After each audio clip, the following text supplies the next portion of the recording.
episode 5 of At the Table, where we put everything on the table. Yes, got it.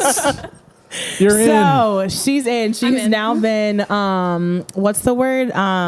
Assimilated. Sure. That wasn't what I was looking for, but we can go with that. Initiated. There we go. Yeah. Thank you, Sam. That's what I was looking Resistance is futile. You're one of us now. One of us. So, as you can see to my left, we have a lovely guest. My sister Catherine is not here with us today, but we have someone who looks very similar to her. So, I wasn't going to say it. It was a great fit. I wore the glasses to be a little different. Yeah, there we go. So people are like, oh, it was just Catherine. Yeah. The glasses make all the difference. Yes. This is Elena Van Sickle. Everybody who is watching, say hello to Elena on your screen. Yeah. Hello. Hi, Elena. She's going to be filling in today. And let's start with our weekly check-ins. We'll do you last. Okay. So you can, understand what's going on. Yeah. You want to That's right. start and we'll just go down the line? Yeah, sure. Okay. So this week for me has been kind of a week of connections to people in my past, which has been really cool. I had lunch this week with a former student who just recently kind of moved back to the area.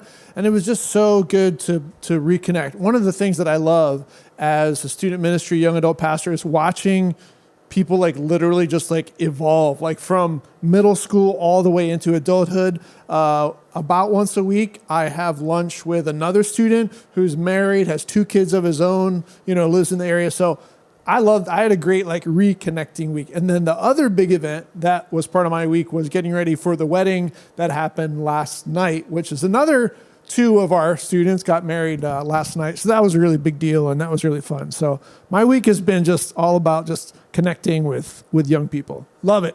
Nice. You've watched me grow up. I did. Yeah. That's Look at so us fun. now. Look at us now. We have our own show. Right? It's crazy. Who would have imagined? Who would have ever thought that we'd be this famous Right? to have our own show? I think you're being a little liberal.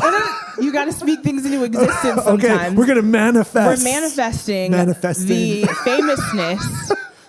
Manifesting celebrity.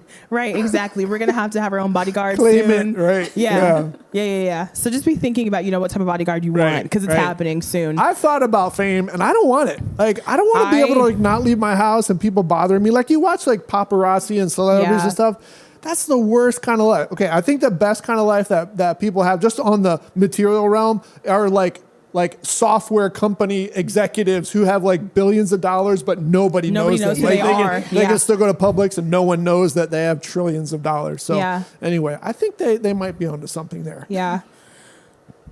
So maybe we need to invest in some company or just I don't know. create our own. You have a lot of great ideas. I do have some ideas. So all right. Well, don't say it out loud. But that's right. We don't want. That's our next venture. This is a verbal copyright right here. Anything that comes out of this, we got it. Don't take it. Right, don't steal it.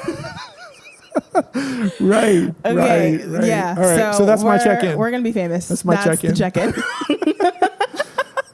Okay, so my weekly check-in. So this past week was my birthday, so I turned 26. Oh, happy birthday. Thanks. Nice. Yeah, both of you wished me happy birthday on my birthday, which made me feel so special. I did. Good. But yeah, I actually spent the day in Virginia Beach at a conference. Oh, okay. I'm a counselor, and so it was like a mental health type conference situation. Yeah. Just getting all the new things, you know, for the new year. So I spent my birthday doing that, and that was so much fun. I learned a lot. And I'm excited for this next year to bring all of that back. And I got to spend 2 days with my old supervisor and one of the other counselors that I did my internship with back in the day. And by back in the day, I mean literally 6 months ago. So long ago. So that was fun just to be with them and just to spend time with them and friendship and birthdays and all the things. Nice. So that's my check-in. It's great. Fun. How was your week? Oh, my week was busy, but it was fun. The first 3 days of the week I worked, Monday, Tuesday, Wednesday. And then What do you do? Say what you do. I'm a nurse. She's a nurse. I'm a nurse. I work night shift. For nurses. So Yeah. Yes. Woo. So I worked Monday night, Tuesday night, Wednesday night. And then Thursday, Friday, Saturday, I was getting ready for the same wedding that Jerry was at. I was just helping with pretty much everything and getting it together. So that was a lot of fun. Yeah. Yeah. Little Yeah. Miss Wedding Planner over Yeah, there. Yeah. she Did a was great the job. wedding Side planner. gig. Yeah. First time though. Yeah. Right. There's, Exactly. there's always snags, but I always say at the end, like, they're going to be married pretty much Exactly. no Right. matter what. And it was Regardless. beautiful. Yeah. It was beautiful.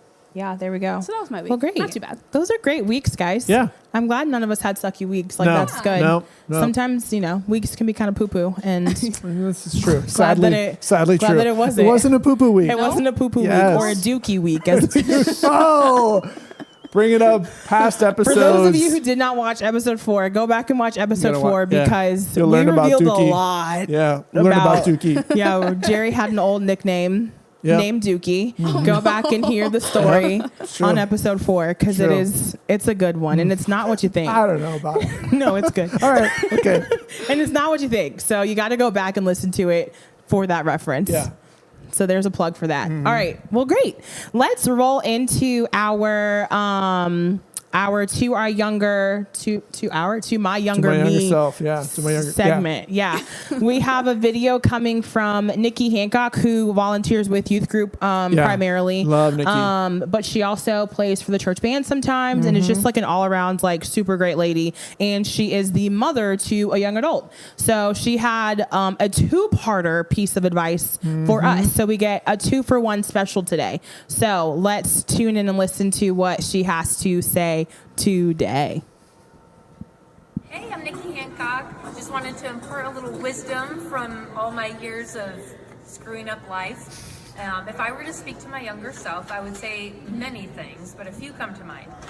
One, I would probably work less to impress people that wouldn't be long-lasting in my life. I felt like a lot of the ways I spent my time, my money, my attention were for the sake of fitting into groups that were not going to benefit me in the long run. So that would be a nugget of wisdom.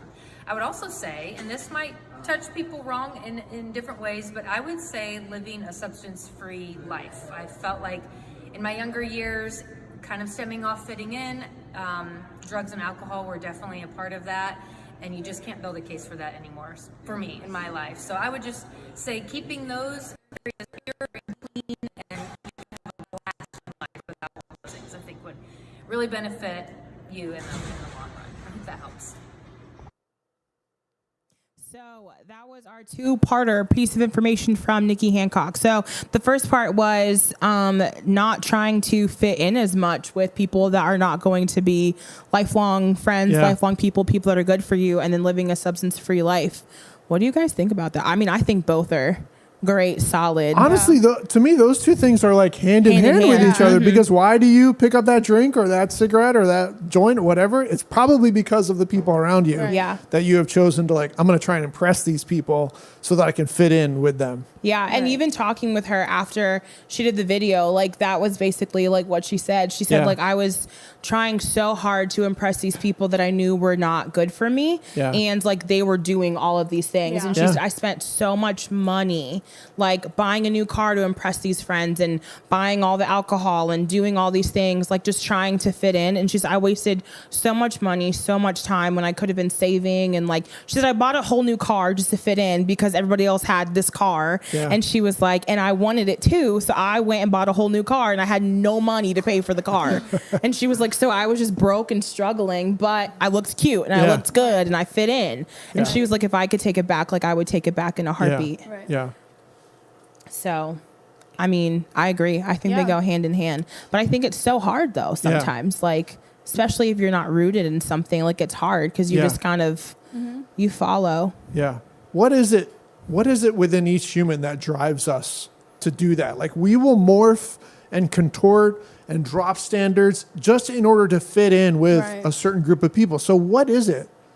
I don't know. What do you think? What is it that what drives us to do really stupid things? Yeah. I think to fit in. I think part of it is that community piece. Like you want to have people to hang out with, people that you can fit in with, people that you can call friends. Yeah. Because nobody wants to live a friendless life or just kind of, not have people to go to or talk to. Yeah. And so I think it's really easy to find people to be friends with, but the hard thing is finding quality people to be friends with. And so you can be friends with anybody and, they could be bad for your life, but they're your friend. And once you have that connection with somebody, it's kind of hard to break that and not be in their life because you have a connection with them and you have that relationship with them. So I think most of it is just wanting to be in a community, have that relationship, be loved by people. Yeah. Have that want, fill that void of love and relationship or whatever. It's really good. Yeah. Mm-hmm. Yeah, I agree. It's true. Yeah. That's really all I have to say about that. Okay.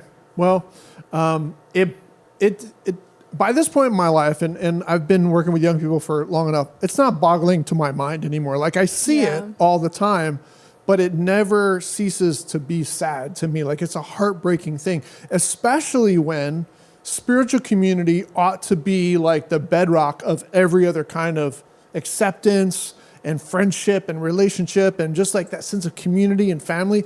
It ought to be really built on spiritual community. So to me, as a pastor to young people, I'm like, we have an amazing opportunity right here that you can get all those tanks all filled up. Every need that you have can be found in Christ, can be found in spiritual community.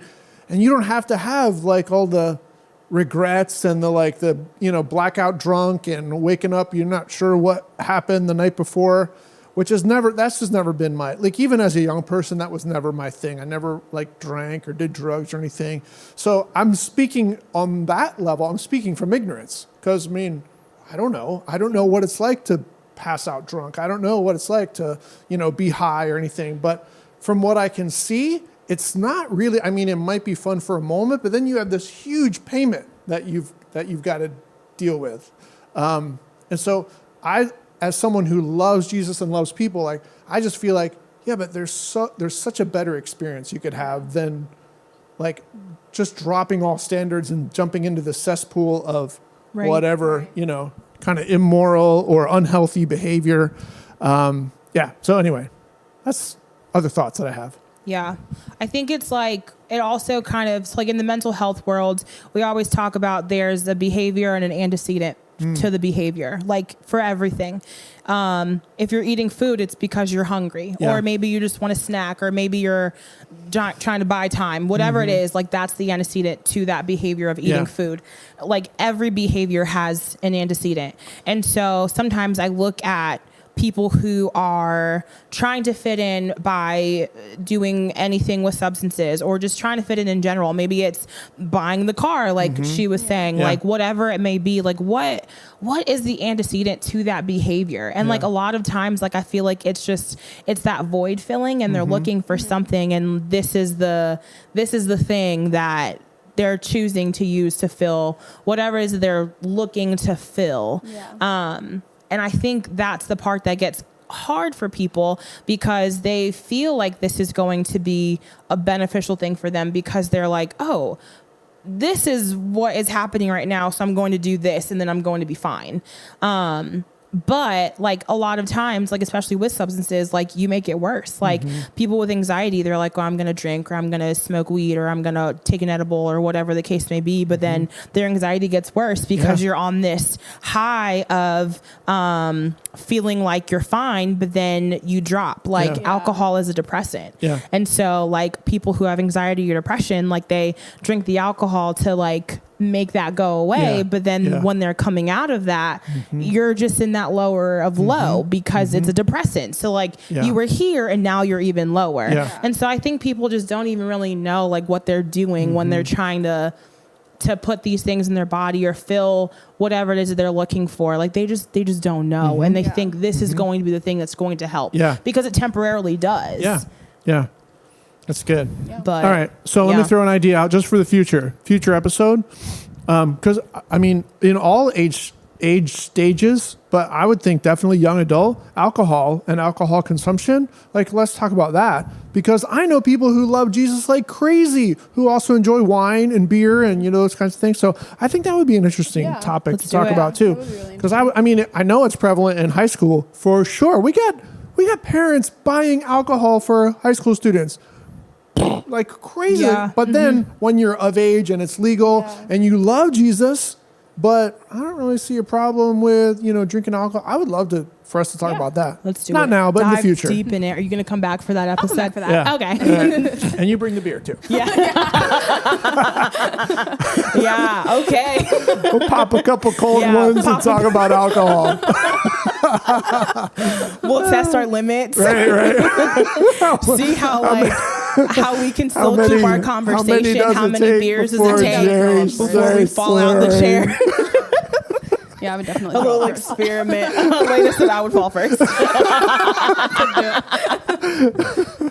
Oh my goodness. Okay, let's do it. But not that part. But the conversation. The conversation piece of it. Right. We'll leave it at that. But I think what we were just talking about kind of goes really well into our topic. And so today we're going to be talking about community and the I guess like the young adult pull for community, but sometimes our lives are so busy, chaotic, ever changing that it's really hard to have community.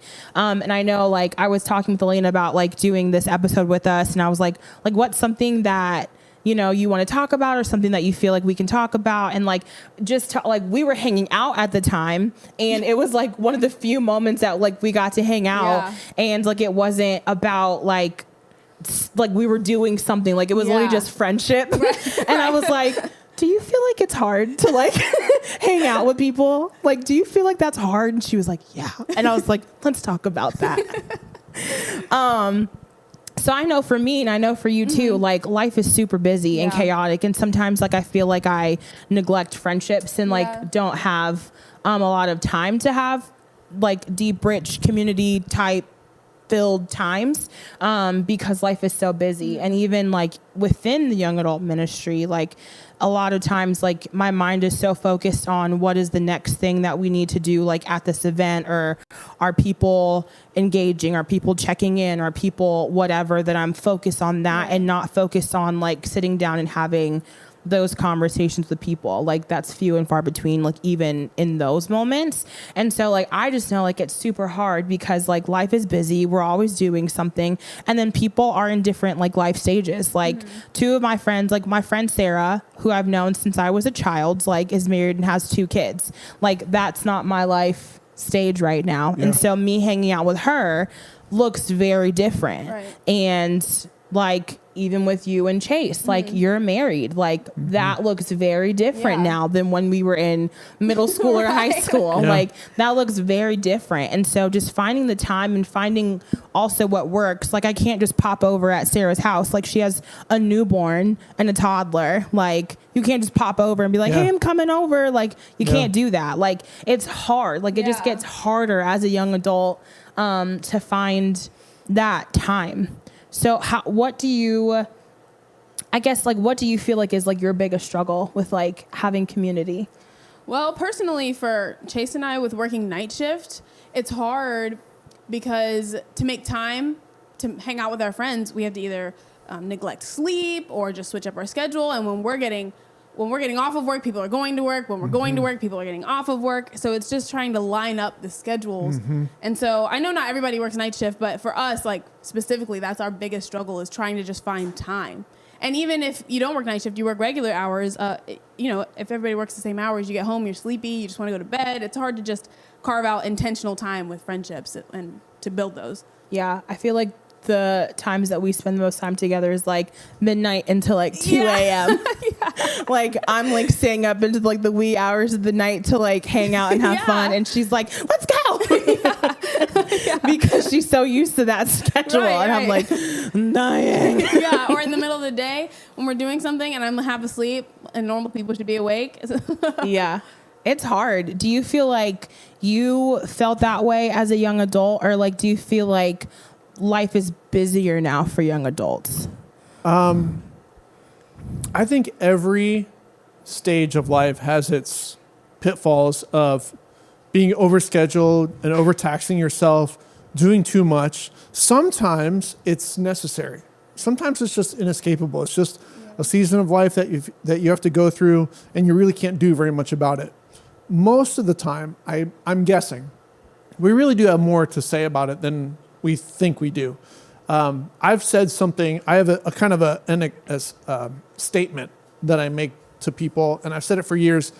And it goes like this: if you're too busy for your closeness with God, your connection with other people who follow Jesus, fellowship, worship, those kinds of things, if you're too busy to do those things and invest in those things, then you're busier than God wants you to be. Mm-hmm. So I think you have to, if you find yourself in that position and you would say, I'm so busy, but I want these things in my life, you have to do one of two things. You have to either get critical or get creative. You have to get critical and say, okay, well, I also watched like 3 hours of Hulu yesterday, and I have to be critical and I have to say, yeah, I spent that time doing that when I really could have done something else. Yeah. Or you have to get creative. If you don't have any like leeway or margin in your life, you have to get creative. Nobody can create more time. You have to steal more time. You have to steal time from something else. You have to steal it from sleep. Yeah. You have to steal it from eating. You have to steal it from whatever it is,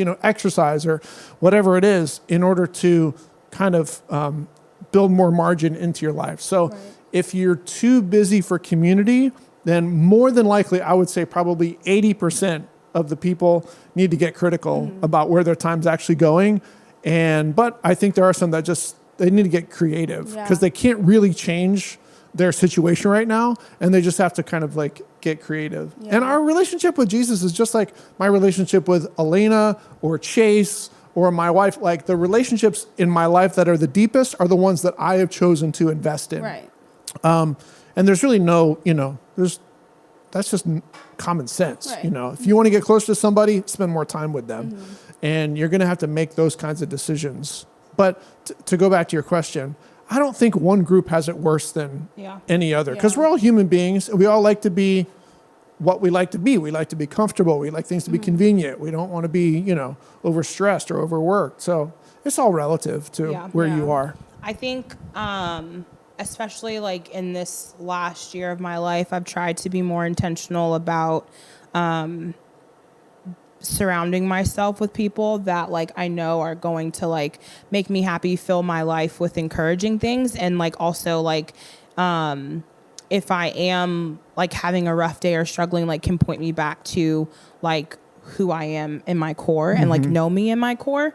And part of that is them having a relationship with Christ as well. Yeah. So like I've tried to be more intentional about that because like I will be like, oh, I'll see them on Sunday or I'll see them whenever. I'll see them. Like I know I will, but it's different to just like see somebody in passing or see somebody for like 5 minutes, like on a Sunday or 5 minutes, like at a young adult event or whatever the case may be. And just be like, hey, like, how's your week? And like do like a check-in as opposed to like spending like intentional like time with people. And so I've tried to be more intentional about that because like I was catching myself like, oh, like I'll just like, instead of like trying to see like what this person's doing tonight, like I'll just watch Netflix and just sit on my couch because I'm tired. And like, that's way easier than like getting up, going out, like getting dinner with somebody or something like that. Like it's way easier to do that than be intentional. There's a great quote from Dave Ramsey, and you can have your opinion about Dave Ramsey. He's a financial guru, and he says about money, tell your money where to go or it'll tell you where it went. And I think it's the same thing with your time. You have to tell your time where to go or it'll just pass by and you won't really know like where did I just lost 3 hours looking at TikTok and I didn't want to do that. So you have to be intentional kind of about budgeting your time. I'm not saying there's anything wrong with Netflix. I love Netflix. I love to binge watch stuff, but if I budget that time, then I don't feel bad about spending 2 hours doing it because I know I've budgeted an intentional face-to-face conversation with my friend right after that. And we're going to meet at Panera and have lunch or, whatever. Yeah. For a time this year, I really focused on being more intentional with my time. And by doing that, I deleted social media for a while. Not my accounts or anything, but I just deleted the apps from my phone because I found that I would spend so much time on social media, I'd push back like my responsibilities, like the laundry or something like that. So then the time later on that I'd have to hang out with people, I was like, well, I have stuff to do around the house. And so I'd use that as an excuse knowing that I spent 2 hours on Instagram that I could have been doing the laundry and then spending time with them later. And so I think what you were talking about earlier when you were like being critical or creative, like I really got critical and I was looking at my time and I was like, I'm spending just way too much time on my phone. Yeah. Yeah. Doing like an inventory where you're like keeping a time journal for like 2 weeks. Oh man, you'll be amazed if you're honest, you'll be amazed at where your time's going. Yeah. Carol Langford told me one time, because I have a problem with saying no to things sometimes. Like, I wasn't going to call you out, but That's when I said me, I meant you. I was really talking about you. No, I'm just kidding.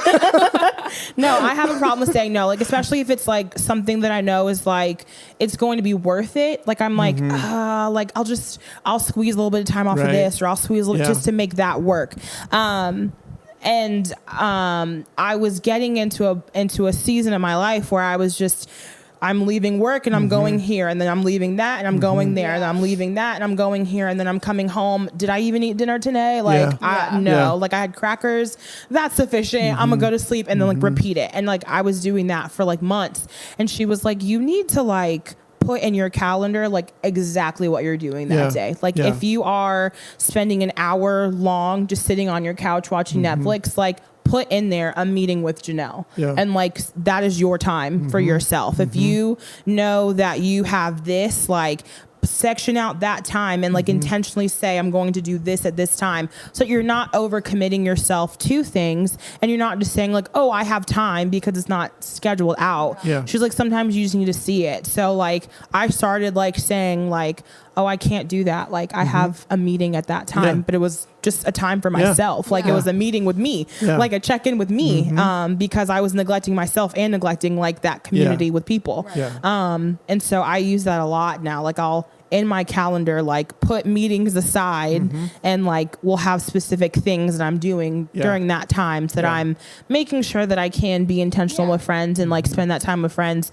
And then also like that I am keeping up with those responsibilities, like you said, like laundry, dishes, like cleaning, like just in general, just making sure that I'm keeping up with stuff like that, so that when an opportunity does come up and they're like, hey, let's go do this today, I'm like, yeah, I can do that, because I don't have all these things that I have neglected and like need to do still. So I've been really trying to like keep up with that and do that. So she saved my life. It's good. Really good. I just spit a little bit. I'm sorry. I'll take a little Janelle DNA. It's fine. It's good DNA. It's good DNA. All right. Anything anybody want to say about that? Anything else I should say? No. I think I've said all that I need to say. Yeah. All right. So we are still going to be doing our unpopular opinion segment today. I had Catherine send me the unpopular opinion, so I'm just going to read it. I haven't even looked at it yet. Okay. So this comes from Reddit. So this is the statement. It says, if you put your kid in daycare, then you can't complain when they put you in a nursing home. Let me think about that. I'm thinking about that. Yeah, I know, I need to process. Every single argument that I would have, I feel like you can argue it like affirmative or negative. So I don't know. Like, because my first thought was, well, that's like, sometimes that's necessary. Like you got to have somebody take care of your kid. But I was like, well, sometimes it's necessary for someone to take care of your parent. So like, being a nurse and working with people, sometimes sometimes the nursing home has a negative connotation to it. But sometimes like the kids just cannot care, like give the parent the care that they need. Like they need a nurse, you know? And so I think nursing home, I think some people see it as like just sending your parents off because you don't want to care for them. But sometimes you can't. And a lot of times we see it like, you know, caregiver role strain is what they call it. And the kids just get tired. And not like, you know, they still love their parent. They still like want to take care of them, but they take care of their parents so much they don't have time to care for themselves anymore or their kids. And so, you know, that's my argument for the nursing home. You know, I'm not saying, you know, I don't know which, you know, but that's. I don't like, I feel like as long as it's a good nursing home. And like, there isn't like history of abuse or something, like, I don't know if I see anything wrong with that. I truly don't know like what I would do with my parents, like when it comes time for them to like have somebody take care of them if it ever comes to that time. Like I truly don't know. My sister and I have already agreed that I would have to take them. Yeah. She's not the person to take care too. of people. Yeah. She's just like, they'll be fine. Like they'll be fine. And I'm like, but what if like something happens, or what if they fall, or what if like I'm that person. So like, I already know, like if we don't do the nursing home route, they're going to live with me. So I may have a different opinion when I'm older, but I don't know. Like, I feel like whatever's best for your life and your life situation is like what's best. Like, you know. Okay. Well, I will speak from a parental standpoint. What I would want, of course, I would love to, when I'm much older, I would love to be able to move in with my kids and, have more time with them, and maybe my grandkids, just because we're in the same house. But as a parent, I also don't want to be like this burden on my kids either. So if it's possible for me to go somewhere and be cared for, maybe probably the way that I'm going to need to be cared for, and not be that burden on them, then from a parental standpoint, I just don't want to be a burden to my kids either. I don't think any parent does. But both sets of parents, my parents took care of my mom's mom for I think 7 years after she had a stroke, in their home. They took care of her and fed her and changed her and stuff. But it literally got to the point where they couldn't do it anymore. She needed more care. Yeah. Same thing with my father-in-law.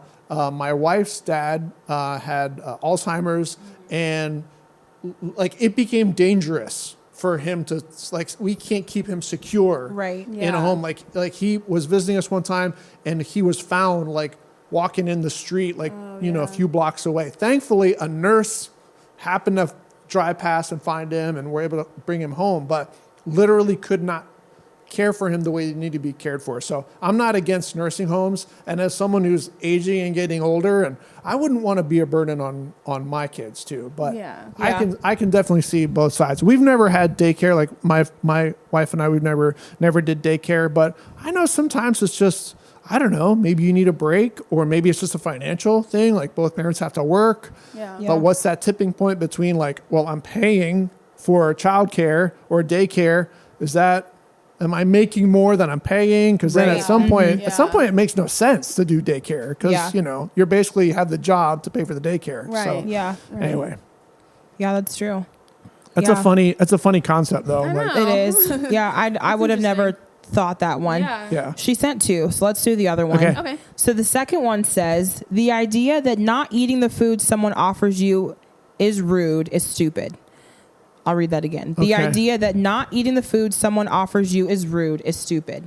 So I guess like the whole, like, if somebody offers you food and like refusing it is rude. Yeah. Like people are saying that that's stupid. Oh, like if you don't want it, refuse it. Yeah. I think if you're like in someone's home and they've like made this, because that's where my brain goes, and you turn it down. No, I think that's rude, because they made it for you, and I don't know. I think you just suck it up and you eat it. Choke it down, whatever you got to do. Say thank you. Maybe I'm old school. I don't know. I think if you're at someone's house and they're like, I made dinner, and like you're coming over for dinner and you're like, I don't like that. Yeah. Like, just take a couple of bites. That's what we would tell our kids. Yeah. No matter what it is. Yeah. Just take a couple of bites and just, whatever. I remember one time we were going over to one of my parents' friends' house for dinner, and they eat very differently than us.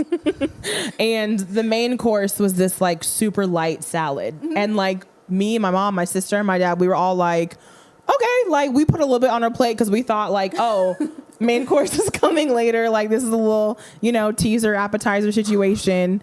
And she was like, y'all aren't going to eat more? And we were like, oh, we're, saving room. And she was like, oh, for dessert? And we're like, yeah. And then we quickly realized, this salad is the main meal. Right. Mm-hmm. Okay. Salad eaters. And we were like, okay. Mm-hmm. So we ended up stopping at McDonald's later, but we ate the salad and, kept it pumping. Yep. And but we didn't, in that situation, not a refusal, but you never know what is going to happen. Yeah. Yeah. So I don't know. Yeah. My brain initially went less like I'm making you dinner. I'm more like, hey, I'm having a snack. Do you want some kind of thing? And I was like, no, that's not rude if you're not hungry and they're just eating a snack beside you. You don't have to say yes to that. Right. But now I see, the dinner thing. My parents are always like, if someone's going to feed you, like, at least eat something. Yeah. Like, don't just like, oh, no. Especially if they made it for you. Yeah. I think potlucks are different. Yeah. Yeah. I won't eat everybody's food from a potluck. Right. I don't know if there are any cat owners, lovers out there. I'm not one. No. Me either. If I know you have a cat, I'm not eating your food. Really? Yeah. That's fascinating. Because to know. cats climb on the counter. My grandma's the same way. Yeah, that's true. That's true. And they do. literally, they be walking, their tail be plopping and stuff and just moving on. And here I am eating potato salad and there's a little cat fur in my mouth. Like, I'm not doing that. So I'm very picky and choosy about my potluck. So we just came from, like, our church just had a big thing and everybody brought dessert. And I have a different reason for not eating other people's. Like, I looked down that whole, it was a long table full of desserts. I know what my wife made is the best thing on the table. So I also know that there's some more at home. I still took one because I want that. You know, I know it's going to be the best thing. Yeah. Nothing on that table looked as good to me as what my wife baked. See, and what I did was I specifically went around to people who I knew brought dessert, and I was like, "What did you bring? You got to figure it out. What did you bring? Investigative work. What did you bring? Okay, so I meet that, and that. Anything else, I'm not touching." And that's really what I did. I only ate what I knew. Yeah. Who made it? Right. I'm no cat people, obviously. No. Oh no. People have you don't know how clean their kitchen is. You never know. Right. That's funny. They be using a dirty bowl to make their brownie batter. Is this leftover brownie batter or dirt? I don't know. How? I don't know, Janelle. I want to have more faith in people than that. I don't. I guess. Like, okay. I don't. I surely don't, and I'm okay with that. All right. I choose. All right. So I will choose. We're believing the best in people. Or the worst. I was like, I'm not. The worst. I'm not. All right. Well, that was episode 5. Yeah, that was fun. We did it. It's a wrap. Yeah. Thanks for being a guest on At the Table. Elena. Anytime. Thanks for filling in for Catherine. Anytime. Yeah. So I appreciate you guys. For those of you who are watching, thanks for watching. Thank you once again to our amazing crew, our producers, Jamie and Samuel Felty. The best in the biz. The best in the biz. And Sam almost fell. We couldn't do wave, Jamie. We couldn't do what we do without them. And we appreciate them a lot. Yep. So everybody who is seeing this, you have to give your claps to Jamie and Sam because they make it happen. Please do. So thanks for watching. Thank you, Jamie and Sam. Thank you to our audience member, Chase. Yep. Thanks, Chase. Thanks for being here. And we will see you guys next time. Bye. Bye.